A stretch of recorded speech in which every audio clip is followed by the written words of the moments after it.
The warm lights of the Golden Gate Charity Gala sparkled across the grand ballroom as Mei Lin adjusted her simple black dress, feeling somewhat out of place among San Francisco's elite. As a medical resident working endless shifts at the city hospital, she rarely had time for such fancy events.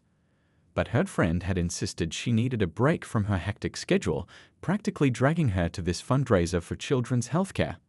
She was studying the elaborate ice sculpture when someone accidentally bumped into her, nearly causing her to spill her drink. "I'm so sorry," a deep voice said. She turned to find herself face to face with Alex Chen, the famous tech entrepreneur whose face often graced the covers of business magazines. His kind brown eyes and genuine smile immediately put her at ease. "No harm done," May replied with a light laugh, wondering why such a successful businessman would be apologizing to her. To her surprise, he stayed to chat, asking thoughtful questions about her work in pediatrics. Unlike the usual small talk at such events, their conversation felt real and engaging. "You light up when you talk about helping kids," Alex noticed, his expression warm. "It's refreshing to meet someone so passionate about making a difference." What started as a chance encounter turned into hours of conversation. They found themselves sitting in a quiet corner, losing track of time as they shared stories about their lives. May told him about growing up in a small apartment above her parents' restaurant, working hard to pursue her dream of becoming a doctor. Alex opened up about the lonely years building his company from scratch, admitting that success felt hollow without someone to share it with. As weeks passed, their connection deepened. Alex would bring coffee to May during her hospital breaks, genuinely interested in hearing about her challenging cases. She helped him remember to eat during long coding sessions, bringing homemade dumplings to his office. Despite their different worlds, they found comfort in each other's company. Their dating life was far from ordinary. One weekend, Alex surprised Mai with a helicopter ride to a secluded beach for a picnic. Another time, they spent a rainy Sunday helping at a local animal shelter, laughing as they got soaked while walking dogs. He admired how she remained humble despite her brilliant medical mind, while she appreciated that he treated everyone, from CEOs to janitors, with equal respect. Their love story became the talk of Silicon Valley, but neither cared about the gossip. When Alex proposed 6 months later during a quiet moment in his rooftop garden, surrounded by twinkling city lights, May's yes came from her heart. The ring was elegant but not flashy. He had listened when she mentioned preferring simplicity. They'd planned a wedding that would blend their cultures and values. Alex insisted on learning traditional customs to honor May's family, while she helped design tech-friendly elements that reflected his passion for innovation. Their guest list included both world-famous entrepreneurs and May's former patients from the children's ward. As the big day approached, they seemed to have it all: love, respect, and shared dreams for the future. May even began thinking about opening her own pediatric clinic, with Alex enthusiastically offering to help make it happen. The press called them the perfect power couple, but to them, it was simply about two people who brought out the best in each other. The night before their wedding, Alex held Mai close as they walked along the beach. "Tomorrow can't come soon enough," he whispered, kissing her forehead. She fell asleep that night with a heart full of joy, unaware that their fairy tale was about to take an unexpected turn. Little did she know that the morning would bring news that would shatter their carefully built dreams, testing her strength in ways she never imagined. But for now, she slept peacefully, still believing in their perfect love story. The morning sun streamed through the hotel suite's windows as Mei Lin sat at her vanity, surrounded by her bridesmaids who were helping with her hair. Her wedding dress hung nearby, its delicate lace catching the light. Her mother had just finished helping her with her makeup, wiping away happy tears as she admired her daughter's glowing face. Then came the buzz of her phone. Just a normal message notification, but somehow it felt different. May's heart dropped before she even read it. Her hands trembled as she picked up the phone, and the world seemed to stop as she read the words on the screen. "I'm sorry. I can't do this. The wedding is off. Please don't try to contact me." At first, she thought it must be a cruel joke. Alex had just kissed her goodnight 12 hours ago, promising to seat her at the altar. She tried calling him, but his phone went straight to voicemail. Her bridesmaids watched in horror as she frantically dialed again and again. Within the hour, Alex's lawyer arrived at her suite. The man's expression was cold as he handed her an envelope. Inside was a formal letter explaining that Alex was canceling the wedding due to irreconcilable differences and the need to focus on his company's future.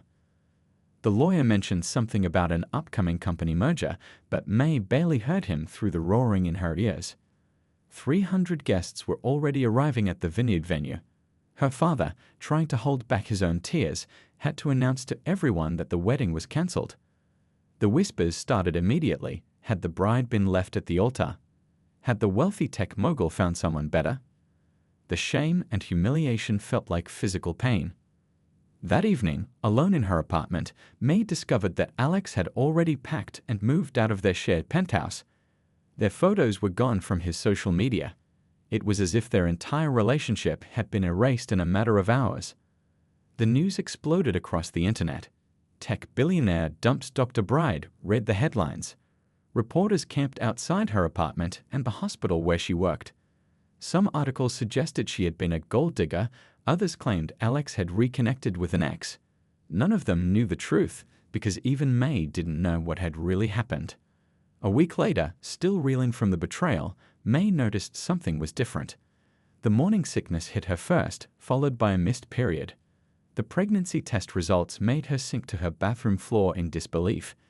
2 pink lines appeared clearly, mocking everything she thought she knew about her future. When she tried to reach Alex again, this time about the baby, his new team of lawyers responded instead. They offered her a settlement, a significant sum of money in exchange for her silence, and a promise never to contact Alex again. The document they sent referred to her as a former acquaintance, as if their years together had meant nothing. Her older sister found her that night, crying over a bowl of untouched noodles. "You're stronger than this," she whispered, holding May close. "Whatever happens, we're all here for you."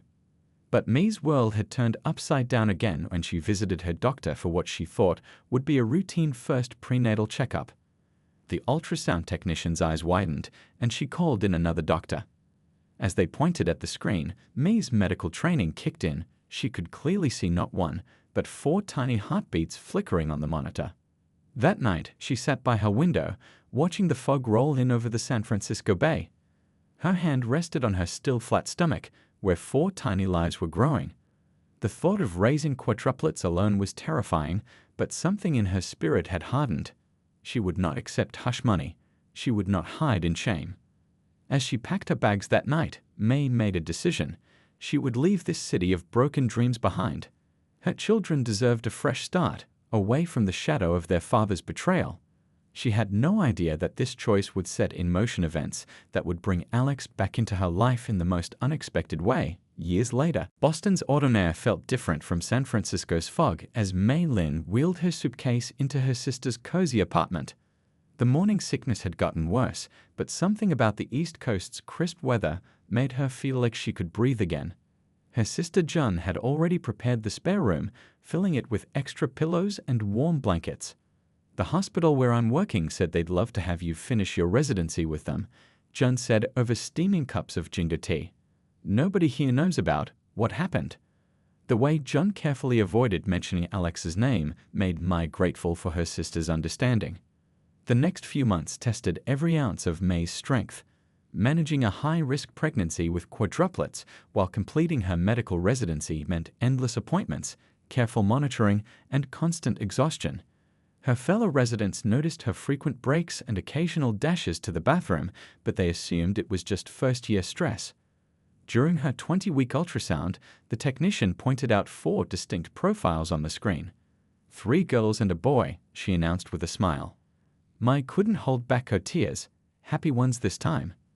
That evening, she sat in her favorite spot by the window, watching snow fall over Boston Common, thinking about how these 4 tiny lives had given her a new purpose.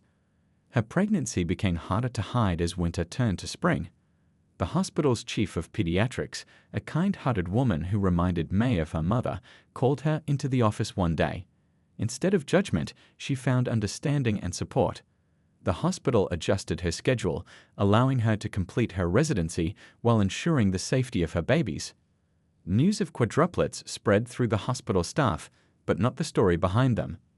Her colleagues rallied around her, covering extra shifts when she needed rest, bringing homemade meals, and even organizing a baby shower. One nurse spent her weekends helping Mai prepare the nursery in the small apartment she'd finally been able to rent. The babies arrived earlier than expected on a warm June morning. The delivery room filled with a team of specialists, but Mai remained calm, using her medical training to stay focused despite her fears. 4 perfect babies entered the world within minutes of each other, tiny but healthy, each with a strong cry that made her heart soar. She named her daughters after different types of flowers and her son after the mountain visible from her childhood home. Each baby had their own personality from the start.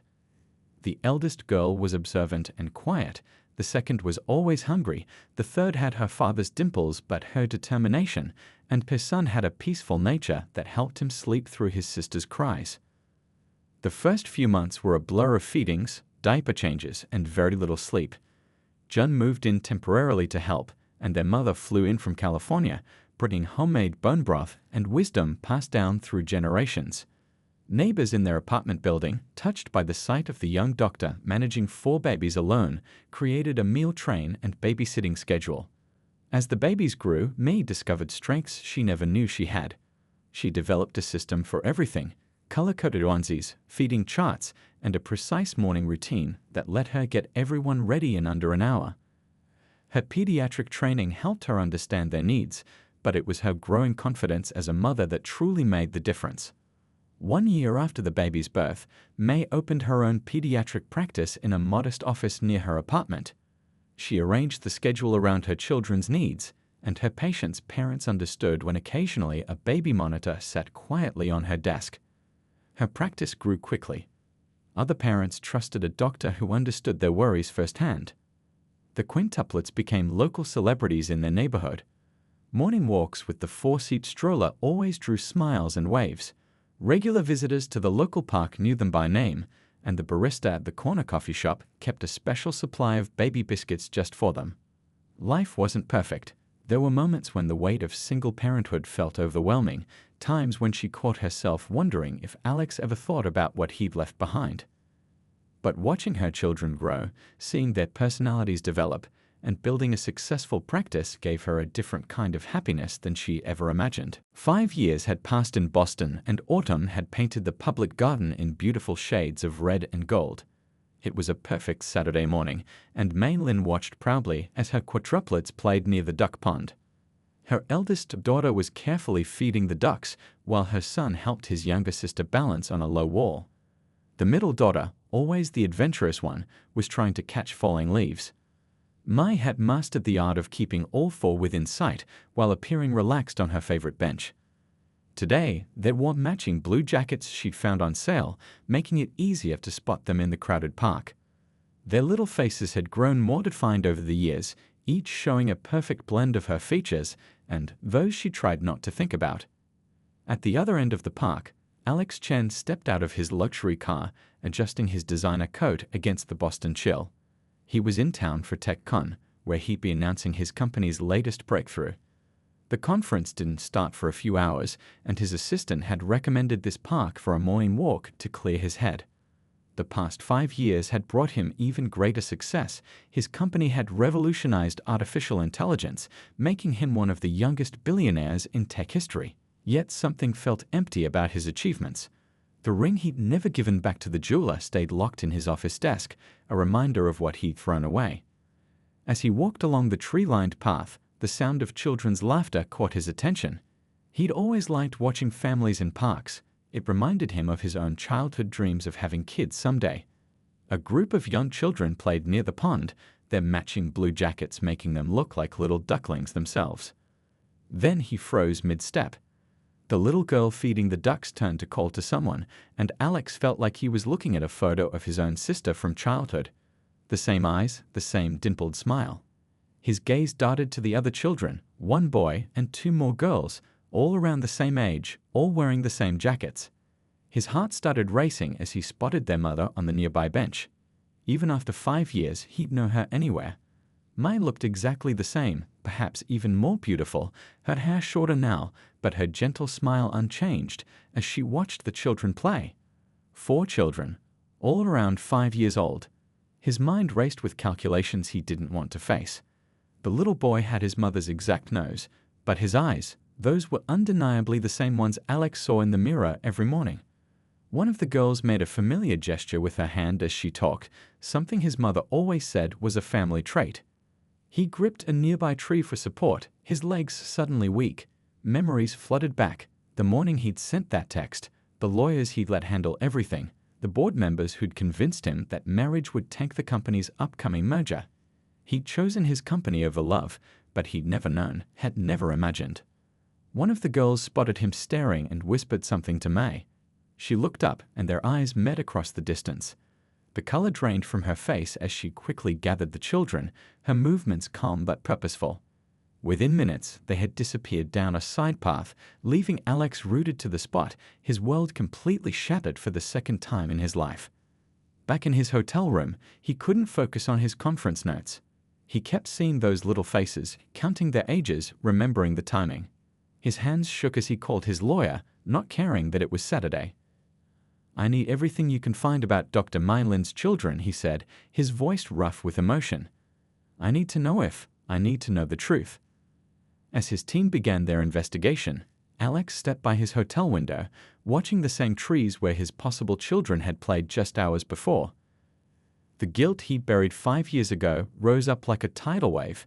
He'd abandoned me for his company's sake, but had he also abandoned his own children without even knowing they existed?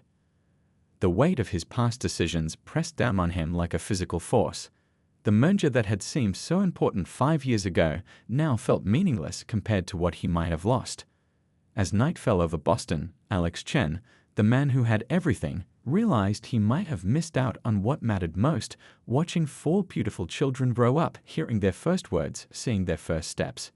His decision to file a lawsuit was immediate, though even he wasn't sure if it came from a place of genuine desire to know his children or from his habit of trying to control situations through legal means.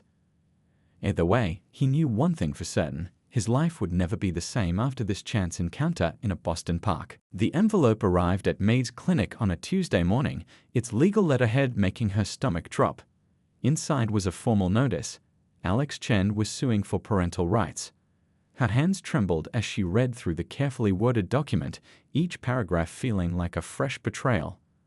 Her peaceful life in Boston, carefully built over 5 years, suddenly felt threatened. That evening, after tucking the children into bed, she pulled out an old shoebox from her closet. Inside were all the attempts she'd made to contact Alex when she first learned about the pregnancy. Certified letters returned unopened, emails marked undeliverable, phone records showing her blocked calls. The next morning, her waiting room filled with reporters. News of the lawsuit had leaked, and now her quiet medical practice was in the spotlight. Tech billionaire claims hidden quadruplets, the headline screamed. Her receptionist fielded endless calls while May snuck her young patients through the back door to maintain their privacy. At home, she tried to shield the children from the chaos. They were too young to understand why photographers followed them to school or why their teachers had to check IDs more carefully at pickup time. The 4 of them sensed their mother's worry, though, and started sleeping in her room, their small beds lined up like a protective barrier around hers. Her sister John arrived unannounced from her hospital shift, carrying takeout and the business card of the city's best family lawyer. "You're not facing this alone," she said firmly, already making calls. Within days, May had assembled a legal team who believed in her case. They weren't as high-powered as Alex's lawyers, but they had something better, the truth on their side. The first court hearing was set for a rainy morning. May chose to wear her doctor's coat rather than formal attire. She wanted the judge to see her as she truly was, a working mother who had built a life caring for children, both her own and her patients'. Alex sat across the courtroom in an expensive suit, looking somehow both powerful and lost. His lawyers painted a picture of a father cruelly kept from his children, demanding immediate shared custody and questioning May's motives for keeping the pregnancy secret. May's team countered with evidence: the dozens of attempted contacts, the threatening letters from his previous lawyers offering money for her silence, the newspaper articles about his engagement to another woman just months after their cancelled wedding.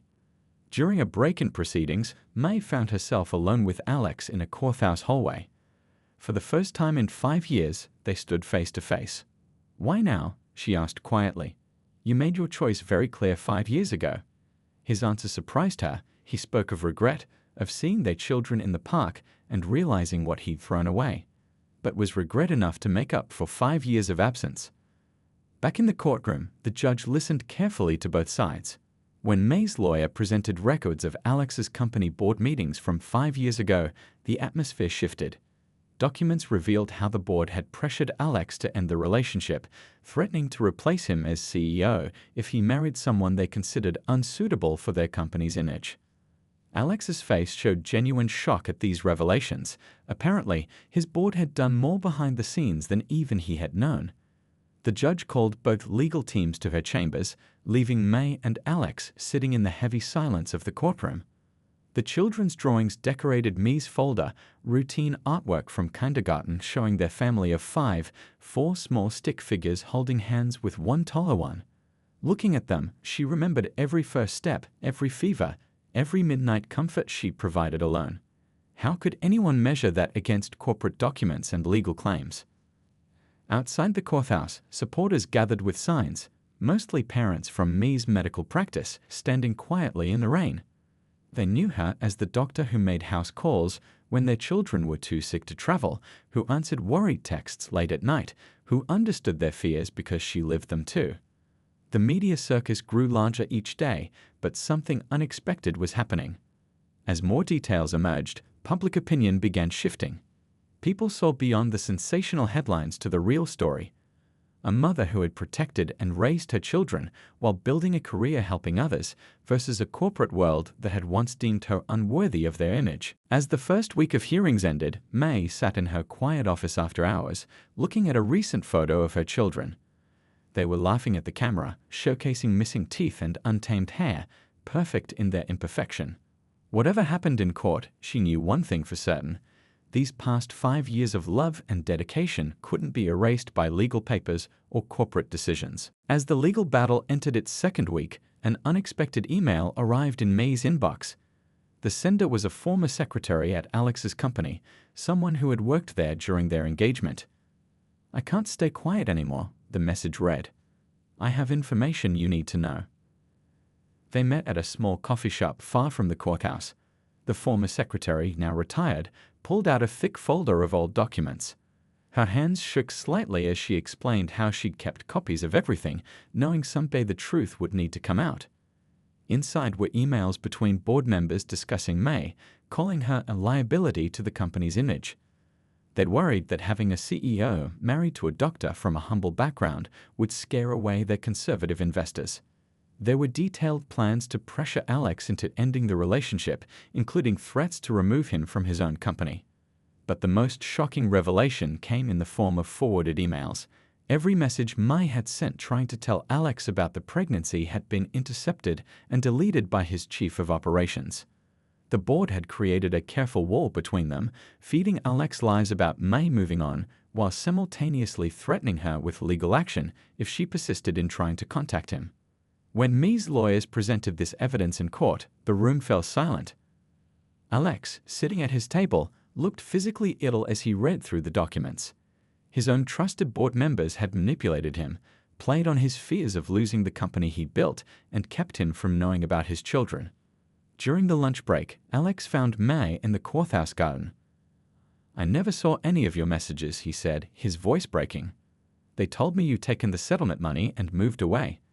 I was stupid enough to believe them because it hurt less than thinking you'd just disappeared." May listened quietly, remembering the countless nights she'd wondered why he'd been so cruel. "You still chose the company over us," she replied softly. "You let them tell you who you could love."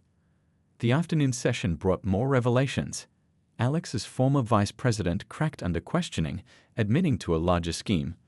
The board had been planning to sell the company all along. They'd needed Alex focused solely on work, seeing his relationship with May as a distraction that could jeopardize their plans. As the truth unfolded, reporters dug deeper. They uncovered similar patterns at other tech companies, boards manipulating young CEOs, controlling their personal lives in the name of profit. Alex's case became a symbol of corporate overreach, raising questions about the human cost of success. The judge called a special hearing to address the new evidence. In the quiet courtroom, Alex stood up and asked to speak directly to May. With permission granted, he turned to face her. "I was a coward," he admitted, his voice carrying clearly through the silent room. "I let them convince me that the company was all that mattered. I forgot that success means nothing without people to share it with." May watched as the man she'd once loved finally showed true remorse. She saw glimpses of the person she'd known before ambition and fear had changed him. But 5 years had passed, and she wasn't the same person either. She'd grown stronger, learned to stand on her own, built a life centered on love rather than profit. That evening, as she drove home, May thought about how truth has a way of surfacing, no matter how deep it's buried. Her children were waiting at her sister's house, probably covered in cookie crumbs and finger paint, blissfully unaware of how their world might change. The next morning, more documents appeared. Anonymous deliveries from other company employees who'd witnessed the board's manipulation. The story grew beyond just me and Alex, shining a light on how often human relationships were sacrificed for corporate gain. Looking at her children's latest artwork on her office wall, May realized that sometimes the hardest truths lead to the most necessary changes. The past couldn't be undone, but perhaps understanding it could help build a better future, not just for her family, but for others facing similar choices between love and ambition. The morning sun streamed through the courthouse windows as the judge prepared to deliver her final decision. But before she could speak, Alex stood up and asked for permission to address the court. His lawyer looked startled, but the judge nodded her approval. "I want to withdraw my lawsuit," Alex announced, his voice steady but humble. "These past weeks have shown me that legal papers can't create a family. I don't deserve to demand anything after 5 years of absence, even if that absence wasn't entirely my choice." He turned to face me directly. "Instead, I'd like to ask for a chance, not as a right, but as a privilege. A chance to get to know our children gradually, at their pace and comfort level. A chance to earn a place in their lives, not demand one." The courtroom fell silent. May felt tears welling up in her eyes, remembering the man she'd first fallen in love with, someone who could admit his mistakes and try to make things right. The judge smiled slightly and called both parties to her chambers. 2 hours later, they emerged with a unique agreement. Alex would begin with supervised visits, spending time with the children in comfortable settings of their choosing. He would attend parenting classes and family counseling. Most importantly, he would respect the family's routines and boundaries. The first meeting happened at the children's favorite playground. Mai had prepared them gently, explaining that a friend who knew their mom wanted to meet them. They were shy at first, hiding behind her legs, but Alex had come prepared. He brought kites, not expensive ones, but simple paper kites he'd learned to make from YouTube videos the night before. Soon, the playground filled with laughter as 4 kites danced in the wind. Alex showed endless patience, helping tiny hands learn to control the strings, celebrating each small success. He didn't try to buy their affection with expensive gifts or grand gestures. Instead, he offered something more valuable, his time and genuine interest in their world. Weeks turned into months. Alex rearranged his entire life, moving to Boston and stepping back from daily company operations. He rented a modest apartment near the park, filling it with art supplies and books the children might enjoy. His former board members were shocked when he announced his new priorities, but this time he stood firm. The children slowly warmed to him. His eldest daughter shared her collection of interesting rocks. His son asked for help with a science project about computers. The middle daughter challenged him to endless rounds of her favorite board game. The youngest started saving drawings to show him during their visits. May watched this transformation with cautious hope. During one autumn afternoon, as they sat on a park bench watching the children play, Alex shared his plans to start a foundation supporting single parents in medical careers. "I want to help make sure no other board can separate families like ours was separated," he explained. Christmas brought another milestone. The children invited Alex to their school holiday show, proudly introducing him to their teachers as "our dad who makes the best paper airplanes." May saw how his eyes glistened with tears of joy at this simple acceptance. The new year brought changes to his company too. Alex implemented family-friendly policies, created a daycare center for employees, and added parent representatives to his board.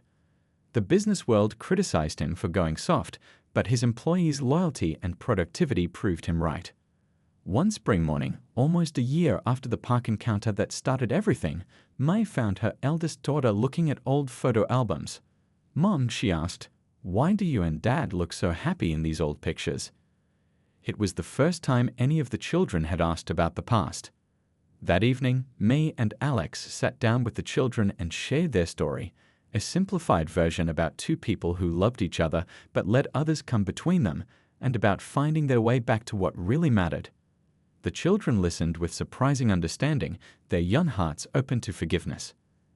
As the story came full circle, May realized that sometimes the biggest acts of love aren't grand gestures or legal victories, but the quiet dedication of showing up day after day, of earning trust back one small moment at a time. Alex had learned that true success wasn't measured in company valuations, but in the smiles of his children and the peace of knowing he'd finally chosen the right priorities. Their family would never be conventional, but it was healing. The path forward wasn't about erasing the past 5 years, but about building something new. A family bound together not by court orders or obligations, but by choice, understanding, and love that had grown stronger through adversity.